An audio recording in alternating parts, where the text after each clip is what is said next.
Welcome to Dinner with Josie and Chef Todd at St. Anne's Community at Chapel Oaks. Chapel Oaks is independent living for seniors, and today we are going to be highlighting Chef Todd and his culinary skills, and we're going to be talking about two main dishes that you can prepare right at home. And we're going to start off with one that is more on the easier side. Chef Todd said it's more easy. We'll see what he's... Both of them are easy. Okay. And then we're going to get into one that's more of a more complex dish for more of the advanced cooker, which will be great to see both spectrums of skills. So then we're going to get into beverages to pair with the dinners, and then we're going to get into desserts. So I'll let Chef Todd take it away from there. The first entree we made, and we were talking about what's easy, what's difficult, and that's kind of subjective, but I was thinking about when you go out to eat at a restaurant and order Fra Diavolo, very expensive. So you just assume it's really hard to make. One of the easiest dishes ever. Go to your local supermarket, buy a number 10 can of San Marzano tomatoes, and two herbs. It's usually red pepper flakes and some oregano. And you just cook it down. It should be kind of frothy and loose. The seafood is endless. I put a little bit of everything in here. I'm not a big shellfish eater with like the mussels and clams, but I think it's important to cook those in the sauce because it really gives it an extra flavor. When I eat this, I go straight to the scallops, my favorite.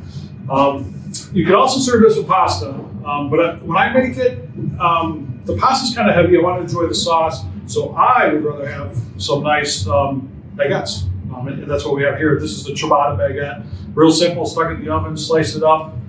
The butter, I used the salted butter, melted it down with a little fresh garlic, some scallions, and scallions on top, and this is just an olive tapenade. Real simple to make at home. I used a knife, didn't need a blender or anything. And this tapenade has green olives, black olives, capers, little olive oil, and that's it. Some restaurants do a nice bread service also, so it might look familiar. So this can also, be a little appetizer, or I like dunking that into the Fra Diavolo. So how do you make these fishes? Because I would have no idea how to make these. A lot of different ways, but to get this presentation, like I said, the clams and the mussels are very cheap. I made enough for 4 meals, and it was a pound of clams and a pound of mussels. You're looking about half of it right here. So I get the sauce going in cooking, and then I put the shellfish in. So you just throw them all in together? Just throw them right in the sauce. At the same time? Yep. Yeah. Okay. And then when they're open, they're done. But I like my scallops with a little brownie on top, so I saute those on the side. Same with the shrimp, but those can be thrown in the sauce and cooked also. But that's just my way. Again, it's one of those easy dishes that you can make a million different ways. So what about the sauce?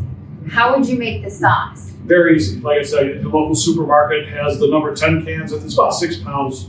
Always buy whole plum tomatoes, San Marzano, obviously from Italy, a little sweeter and like that. So you just dump the sauce in. I put a glove on and I'll crush the tomatoes up because they're full plum tomatoes. Add red pepper flakes and oregano. And you just cook it until it's hot. And that's it. And this is another at home if you're cooking for a friend or a spouse or a girlfriend, boyfriend. It looks fancy, but it's pretty easy. Even the bread stuff, stuff like this is all just plastic. It's nothing to wash there. Yeah. Party City, I think even Dollar Tree has stuff like that.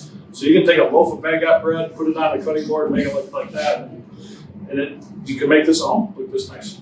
And if anyone has any questions about any of these dishes that you're seeing today, you can reach out and contact me, and I can, reach out to the chef.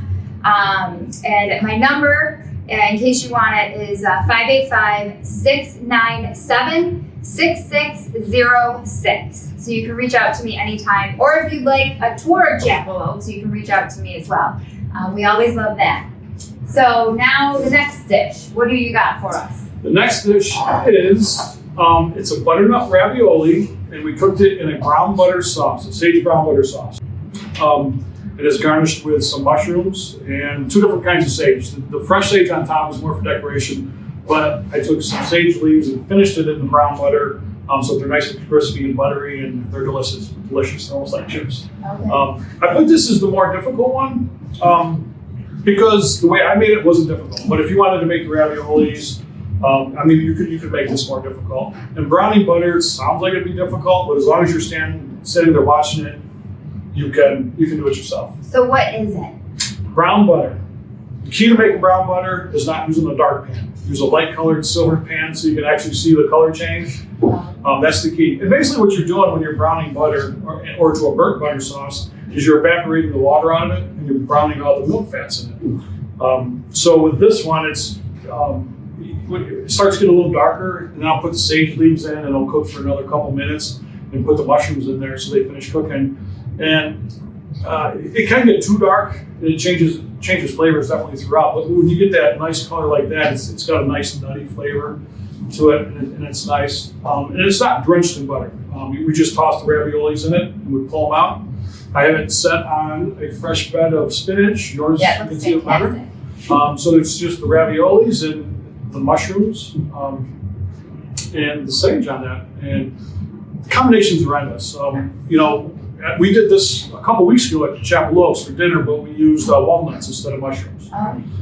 It could be butternut, could be squash raviolis, could be pumpkin, but the sage brown butter goes better with the vegetable type of raviolis, not like a meat. So it matches well, perfect. So now these dishes, is this something that like a resident here at Chapel Oaks could expect for their dining experience at one of the restaurant venues that we have? Yeah, for sure. Like I said, we did this one a few weeks ago.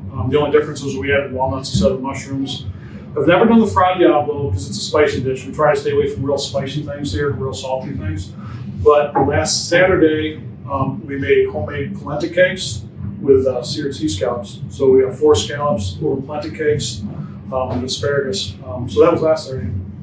Corey makes these all the time. Corey, he's our pastry shop, sort of.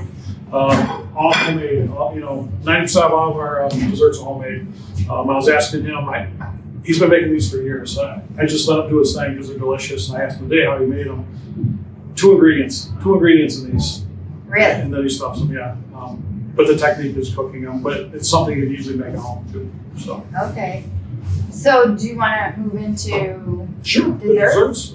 Yeah, we were talking, Josie and I were talking about different things to do for desserts, and something easy was like chocolate fountain or chocolate fondue. That's pretty fun. We didn't have any like fondue kits here or anything, so we could just be out here in a bowl. So we just decided to melt chocolate, and it's easy. It's just I think a chocolate chip cookie we quartered and dipped in chocolate. Nice. You can see better on this one over here. Sliced banana dipped in chocolate.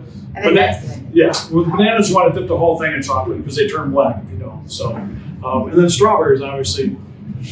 I wanted to do pretzels and potato chips. Corey told me no, but those are my 2 things covered in chocolate: pretzels and potato chips. But it's so easy to do. You double broiler, you melt some chocolate, anything you find in your kitchen, you can do. Nice. Okay, what about the beverages? There, finally. What would you pair these with? Something light. I mean, when people ask me the best wine to pair with everything, everybody, it's white with seafood, chicken, and then when you get into your heavier meats, it's red. But at the end of the day, you drink what you like. I mean, if you don't like white wine, don't drink it because of this. And actually, the only white wine I'm a big fan of is the Sauvignon Blanc. But today we have 2 Rieslings, both local Rieslings. One's a medium and one's a dry Riesling. And the point with that is seafood is so delicate. I mean, if you've eaten seafood before, it's nice and light. And when you drink a red wine, it's heavy in your mouth. So it kind of takes away from that flavor of the seafood. And that's the point of pairing things, is how it matches on your taste buds. And both of these would be fine. Same with the raviolis. Any kind of spring dish like that, vegetarian dish, is pretty much always better with a white wine Riesling, a little sweeter. Gotcha. What about this delightful thing right there? Cocktails, to come up, I just kind of made it up. I've had it in the past. I didn't check the amounts of each, but it's basically a Crown Royal, maple syrup, whiskey sour with cherry juice. So do you make those here? Like at the bar? Yeah, it's full bar. I mean, our bartender, we can make any kind of alcohol into drinks, but it's mostly, Scotch on the rocks, martinis. So you could have, our bar's open 3 days a week, but you can get beer and wine anytime, drinks with dinner in the dining room. Just ask your server. And as far as like the dining experience on a regular night, I know You do a nightly special, so something different every night. But what kind of foods could people expect on like a menu, and are residents a part of putting that together? Sure. The residents are more a part of putting together our special menus, because there's a couple recipes on our specials this month that came from residents. They love talking food. It's hard talking, cooking for, retired housewives, and I mean they've been cooking their whole lives, but they have a lot of great recipes and they're happy to share. So they help me with that. But also I know they have their favorites in the dining room, which we'll never take away. But ultimately, if a resident orders something for dinner, we don't say no. I mean, we make 4 or 5 omelets a week. People order off the lunch menu for dinner. We have our bar menu and our pizzeria on Sundays. Some people order food off the pizzeria in the bar during dinner hours, so we just do it for them because we have the stuff to make. So, I mean, if you added up everything you could get for dinner, it'd probably be 60 different items. But we do have a set menu. And you do a great job here. I know all the residents love you. Thank you. And so thank you so much for dining with Josie and Chef Todd. And if you would like to reach out to me, once again, my phone number is 585-697-6606. And if you'd like to come in, take a tour, if you'd like to meet Chef Todd, I can arrange for that. And if you'd like to come for a tour and leave with one of these dishes or something from our menu, we can definitely make that happen. Just let me know that that's what you would like. All right. Thanks so much for tuning in, and I hope to talk to you soon.